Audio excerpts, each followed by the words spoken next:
Bonjour à tous, Bonjour à toutes, Quentin. bonjour mon cher Franck. Alors aujourd'hui, nous sommes à Longchamp, Oui. au club de Longchamp, où nous allons tester un hybride de chez Titleist, à Le savoir le... TSI 2 qu'on est en train de tester. Exactement, et pour lequel tu vas nous donner peut-être tes premières sensations à froid. Voilà, À très grand froid. froid là quand même. Donc là c'est un hybride 4 à 21 degrés. Pour l'instant il m'impressionne beaucoup parce qu'il fait des trajectoires à voir, à continuer, parce que là les trajectoires sont très sportives on va dire. Ouais. Il a l'air de parler, Ouais. pas trop mal. À voir, à continuer, parce que après il y a peut-être du poids aussi à vérifier, comment il est géré. Sinon très intéressant. Moi j'ai tout simplement appris comme ça, sur les premiers coups tapés, un club très léger en tête. Ça c'est une des caractéristiques. Pour le reste par contre, a priori des trajectoires très belles, une grande facilité à le mettre en mouvement autour du corps. Ça s'annonce assez bien, je trouve, le test de cet hybride TSI 2. On fouille plus dans le détail et on en parle bien sûr. Chiffres à l'appui dans quelques instants. À tout de suite. Au chaud toujours. Au chaud. Oui. À tout de suite. À tout de suite.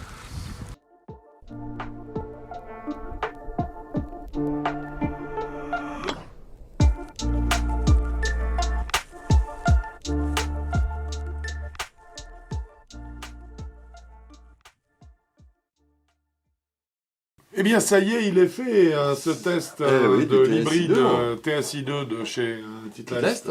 Oui. Enfin. Comme tu dis, un test qu'on a réalisé dans des conditions un peu difficiles. Hein. Légèrement fraîche. Oui, vraiment, vraiment. Alors écoute, ça ne va pas nous empêcher de commencer par parler un petit peu de l'architecture du club. On est dans une notation rapide puisque nous allons donc traiter de cet hybride. Donc avec 10 points pour les qualités mécaniques du club et 10 points pour les qualités sensitives.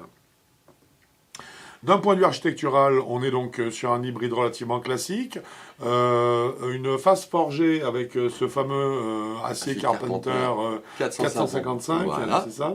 Le plus fin possible justement pour essayer, d'après Titleist, d'avoir le plus de tolérance et le plus de vitesse.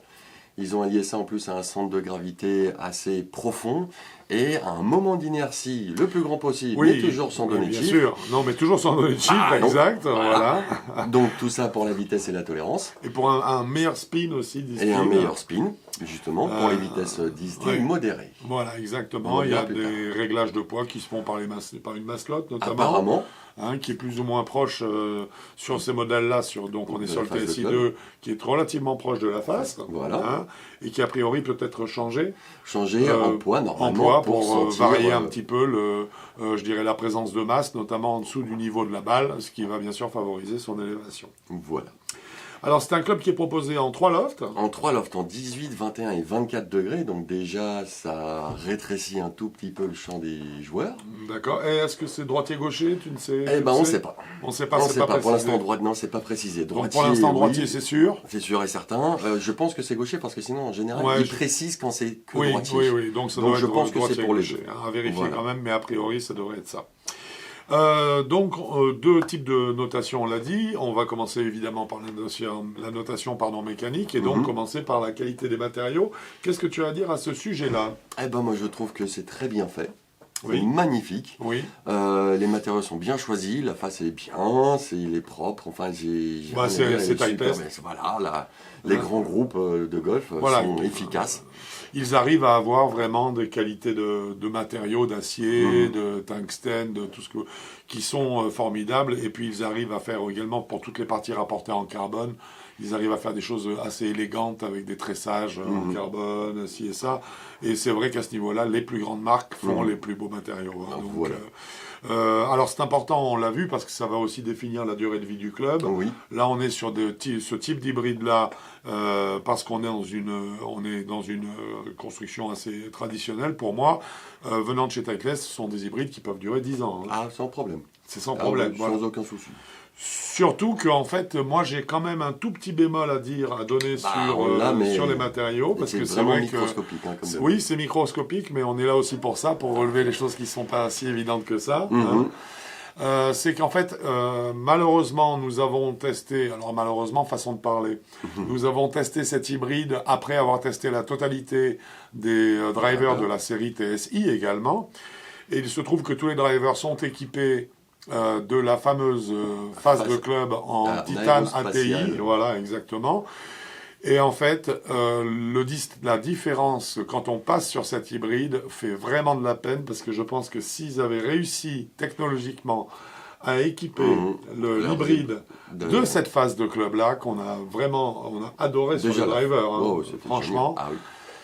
Et bien là, j'avoue qu'on aurait pu l'accréditer de plus de points presque. Hein. Oui, c'est ça. Mais bon, que ça aurait été phénoménal. Peut-être que technologiquement, c'était pas faisable. On en a parlé, toi et moi. Voilà. Donc oui, il y a cette question-là. Est-ce que c'est réalisable déjà ou pas? Mais il se trouve que Titleist a des concurrents aujourd'hui sur le marché, qui sont donc des généralistes également, qui ont réussi ce tour de force. Alors, pas avec ce matériau-là, mais avec leurs matériaux. Avec leurs matériaux, bien sûr. Leur technologie. Et je pense notamment à Callaway, qui a réussi à le faire sur son nouvel Apex. En hybride toujours. Hein. Voilà. Donc, c'est faisable. Peut-être que Titleist a un petit coup de retard sur Callaway là-dessus, parce que Callaway a réussi à le faire.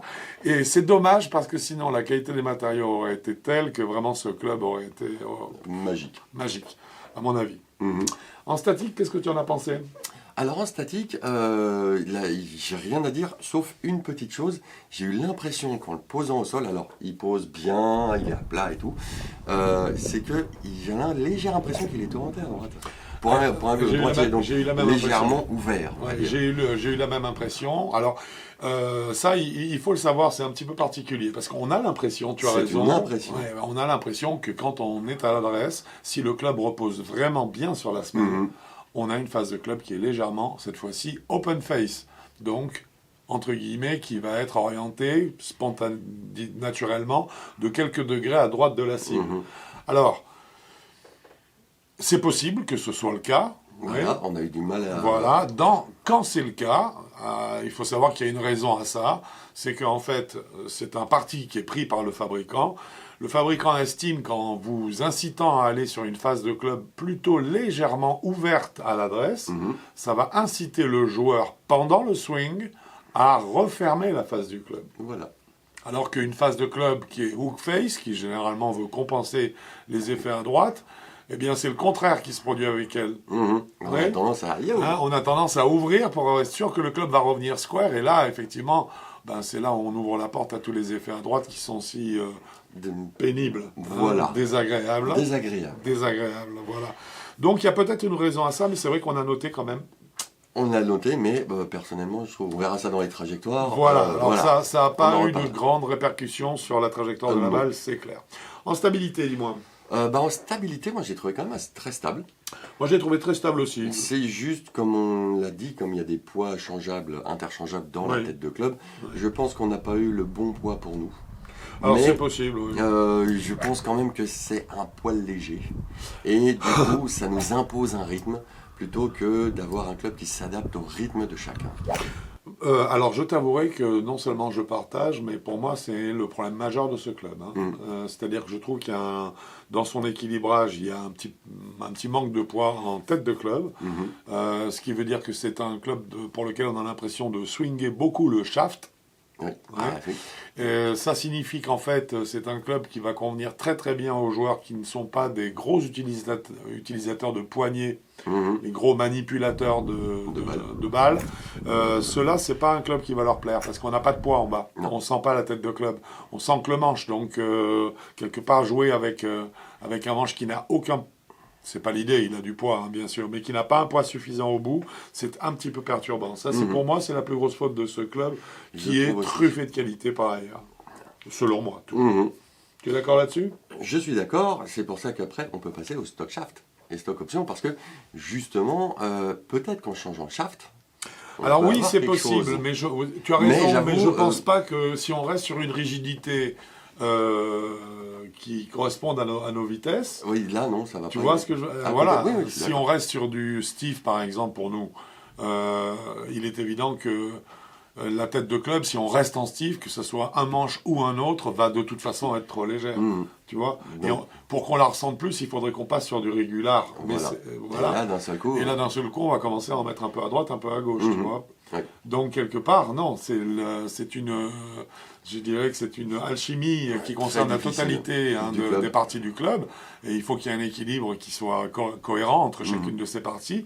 Là, bon, on est un petit peu en retrait, je trouve, par rapport à ce qu'on aurait pu espérer. Voilà. Je crois que c'est... Stock grip, on n'a pas dit combien il y en avait. Alors, écoute, vas-y, donne-nous parce que Titleist en propose 4. Oui, au départ, sur vraiment, le site. sur le site, Ouais. c'est les 4 plus grands, on va dire, c'est qu'il y a un Kurokage, 2 Tensei et un Zardus.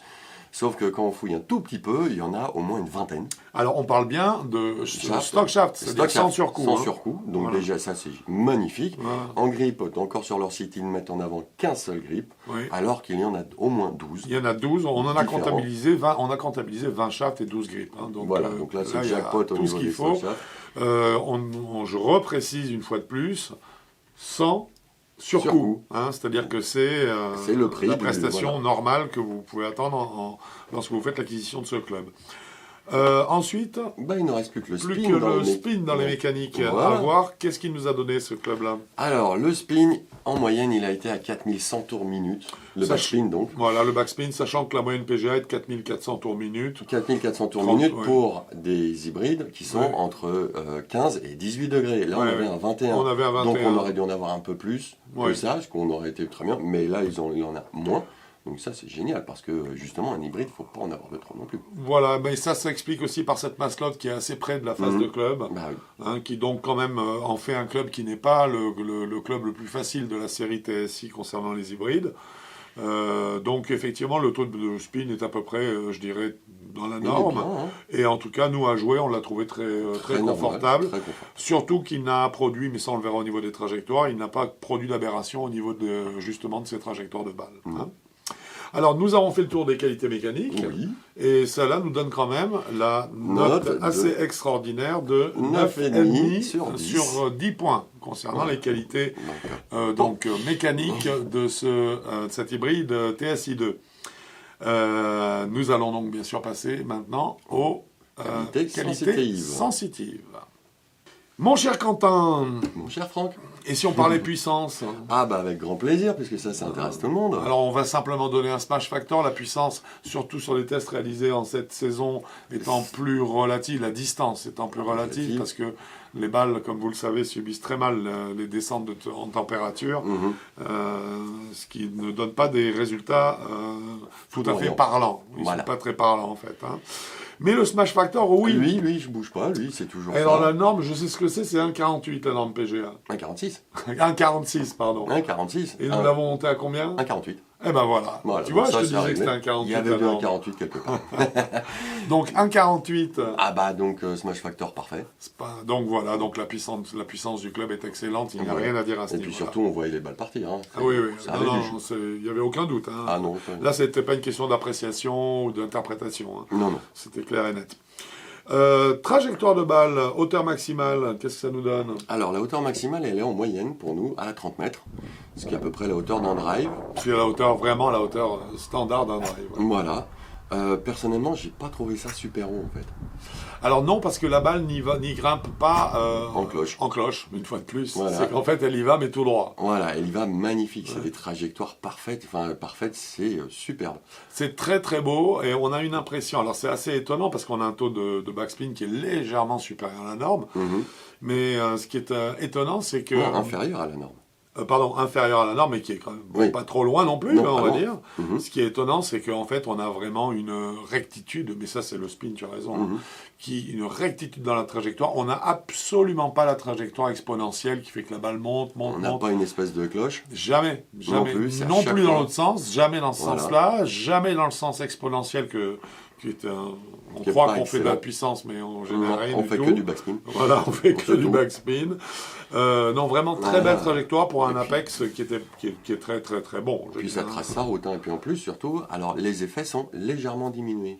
Alors, on voit ça, on le sent. Oui, Hein. Il y a... dans la tolérance Ouais. des coups de golf, là, Ouais.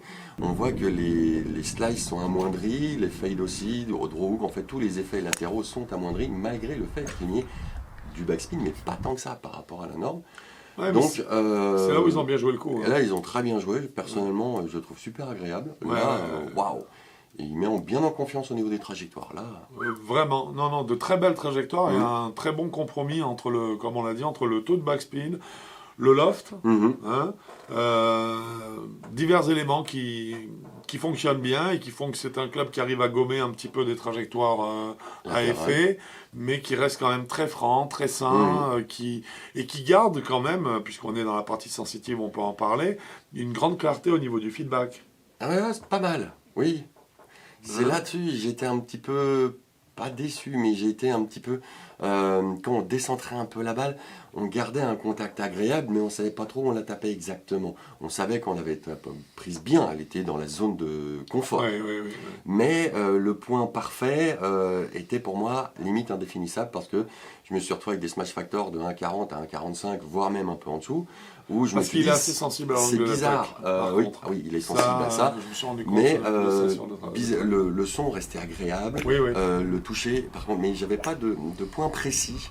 Mais par contre, ça restait super agréable à taper.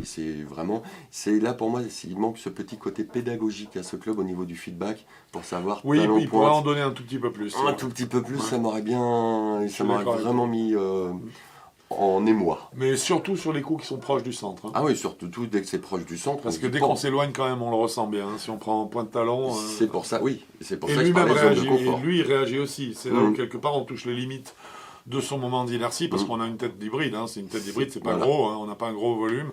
Parce qu'on sent bien que si prenez là nettement talon ou pointe, et là, on Ah va oui, ça, voir c'est que clair. le club va tout de suite réagir. Hein. Ça, c'est... Ça, c'est normal. Non, Mais il absolument. a une bonne zone de confort, Oui. je trouve. Mais dans cette zone de confort, Le le feedback toucher est moins clair. est moins clair C'est et tout. moins clément. Exactement. Donc, voilà. Maintenant, ce qui est le dernier point concernant la note sensitive, bah, ce sont nos propres sensations, c'est-à-dire une analyse plus générale du club. Comment est-ce que tu l'as ressenti, ce club? Comment tu l'as trouvé? Ah bah moi, je l'ai adoré. Et pas difficile, malgré les 2-3 petits défauts dont on a parlé. Donc, le manque, la zone de confort qui atténue un petit peu la sensation de toucher. Léger manque de poids en tête. À part ça, je l'ai trouvé facile à jouer, facile à emmener, des trajectoires magnifiques. En fait, ce club-là, il a quasiment rien, pas vraiment de défaut. Hein. Non, c'est un très très C'est très bon un niveau, excellent club. Moi, j'ai bien aimé le jouer. Et puis, les premières balles, j'ai dit, c'est bizarre quand même, parce que pour un 21 degrés, trajectoire. Oui, elles sont bien, Fusillant. bien tendues. Hein, bien Ah tendues, oui. ouais. Moi, écoute, moi, c'est très simple. Hein, en fait, si je résume mes sensations avec ce club, j'ai adoré le club. Mhm. Je le trouve super agréable à mettre, à faire tourner autour du corps. Rien à dire. Je dirais simplement une face de club qui a un look un tout petit peu trop orienté à droite pour moi à l'adresse, et également une tête de club qui est un petit peu trop légère, qui donne un peu trop la part belle au manche, et pourtant Dieu sait que je suis assez fanat, on va dire, de ce type de montage où le manche est présent, Voilà. plus, enfin pas plus, mais à part égale avec la tête. Là, j'aurais bien aimé qu'il y en ait un peu plus. Ça, ce sont les seuls reproches que je peux faire à ce club-là. Moi, voilà. Je crois. Écoute, en tout cas, en totalité, ça veut dire qu'en sensitif, on arrive à une note quand même de 8,5. 8,5, Hein. c'est- Donc, Voilà, là aussi. voilà. Là paf. encore, oui, c'est bien. On n'a pas eu 10 d'un côté, 3 de l'autre. Non, ça, on a rarement, mais. Non, c'est rare. Hein. Voilà. Non, Ce qui est sûr, c'est qu'au total, en tout cas, on peut le dire, ça va nous faire une note de 18 sur 20. Donc, c'est Très, très c'est propre. une très, très, très, très, très belle note. 18 sur 20, pour quelle catégorie de joueurs, selon toi? Alors, pour nous, puisqu'on en a discuté très peu de temps, Oui, c'est pour les maîtres et les experts, c'est-à-dire de 0 à 18. ouais, c'est ça. Voilà, les trajectoires ça. sont comme ça. 0 à 18, pourquoi 0? Parce que comme il y a un 18 degrés, déjà que le 21, je trouve les trajectoires bien tendues. Basse, ouais. Alors, Le et 18, puis, ça doit être, de la même facture. Donc, voilà, donc avec des 18, moi j'ai trajectoires aucun très problème. 21, on me le prête, je le joue. Hein, moi, Ah, mais bien sûr. pas, Bien même sûr. pas peur. Ah, non, non, Et pareil. par contre, le 24, peut-être un peu moins. Mais c'est pour ça qu'on va jusqu'à 18 d'index. Mais moi, le 18, il m'amuse bien. Ah bah, le 18, oui. Ça, à tester. À tester, voilà, Voilà. exactement. Hein. Donc, on a dit d'accord, la gamme, 0,18, maître et expert. maître et expert. Hein. Et Ouais. quel est le tarif de cette hybride? Le tarif de cet hybride est de 299 € prix catalogue. Bien, écoute, je pense qu'on a fait le tour de cette hybride TSI2 Voilà. de chez Titleist. Mais oui. J'espère que cette vidéo vous a plu, bien sûr. Si c'est le cas, n'hésitez pas, Quentin le fait très bien, les pouces en l'air. Sinon, vous vous abonnez, c'est par là. Aussi, je fais bien ça. Ça te fait très bien aussi. Voilà. Si vous avez besoin de renseignements complémentaires sur des clubs que vous voulez acheter, n'hésitez pas. À remplir la fiche technique qui se trouve en pied de page du site avigolf.com. Vous nous la renvoyez avec une petite vidéo ou deux de votre swing, de face ou de profil. Et puis comme ça... Prise au smartphone. Voilà, ça suffit amplement. Exactement. Et à partir de là, on tombe toujours juste. Exactement. Bon, écoute, je pense qu'on a fait le tour, mon cher Quentin. Et tout. Ce fut un grand plaisir. Plaisir partagé, frileux. Alors, je ne te dis pas qu'on se reverra sur un parcours de golf ces jours-ci. J'ai un doute. Je te dis même que c'est sûr qu'on ne se voit pas sur un parcours de golf ces jours-ci si le climat ne change pas, le temps ne change pas. Mais sur Avigolf. Mais sur Avigolf, c'est sûr. Voilà. Bon golf à vous. Au revoir.